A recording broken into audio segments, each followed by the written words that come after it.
Common mistake, ইংলিশে common mistake, এইগুলা অবশ্যই আমাদেরকে শিখতে হবে। খেয়াল করেন, এখানে 5টা কমন মিস্টেক নিয়েছি, আজকে সলভ করব। এখানে হচ্ছে ঢাকা, তারপর এখানে একটা অ্যাপোস্ট্রফি আছে, তারপর একটা এস আছে। সো হচ্ছে কি ডাকাস। তো এগুলারে আমরা বলি সিঙ্গুলার পসেসিভ। কেমন দেখেন, যখন কোনো জিনিস সিঙ্গুলার হবে তখন এটাকে পসেসিভ করতে গেলে এই এসটার আগে অ্যাপোস্ট্রফি দিতে হবে। কিন্তু যদি প্লুরাল হয়, যেমন গার্লস, এই যে দেখেন গার্লস, এরকম প্লুরাল হইলে অ্যাপোস্ট্রফিটা পরে দিতে হয়। ঠিক আছে, যেমন বয়েজ যদি আমরা বলি যে বয়েজ, তখন অ্যাপোস্ট্রফিটা পরে দিতে হবে।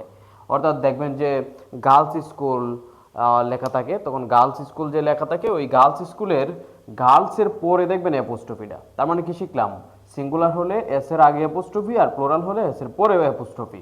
তারপর খেয়াল করলেন 3 number, I was him. I was হিম।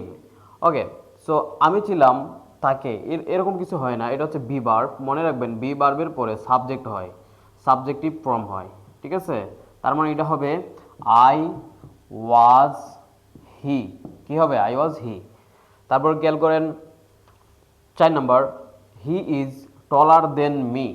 খেয়াল করেন এই দেন, তারপর ওই যে একটু আগে বললাম বি, এগুলার পরে সাবজেক্টিভ ফর্ম হয়। তার মানে কি হবে, এখানে মি না হয়ে এটা হবে আই।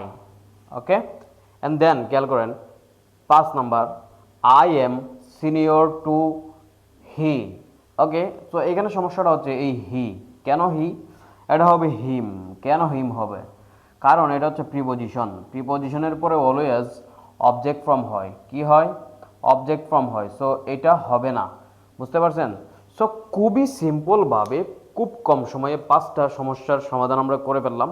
এবং এইভাবে আপনারা যদি নোট করে রাখতে পারেন, আমি একে একে দিব, একদম যত কমন মিস্টেক দেওয়া সম্ভব আমার পক্ষে আমি সবগুলোরই ভিডিও বানাবো। এবং আপনারা এগুলো নোট করে একসাথে জমায়া দেন হচ্ছে শিখে ফেলবেন। এটা আপনার ইংরেজির একটা মেসিভ পরিবর্তন করবে এবং ইংরেজির ভীতি দূর করবে। লিখতে বলতে সব জায়গায় কনফিডেন্ট পাবেন। Thank you.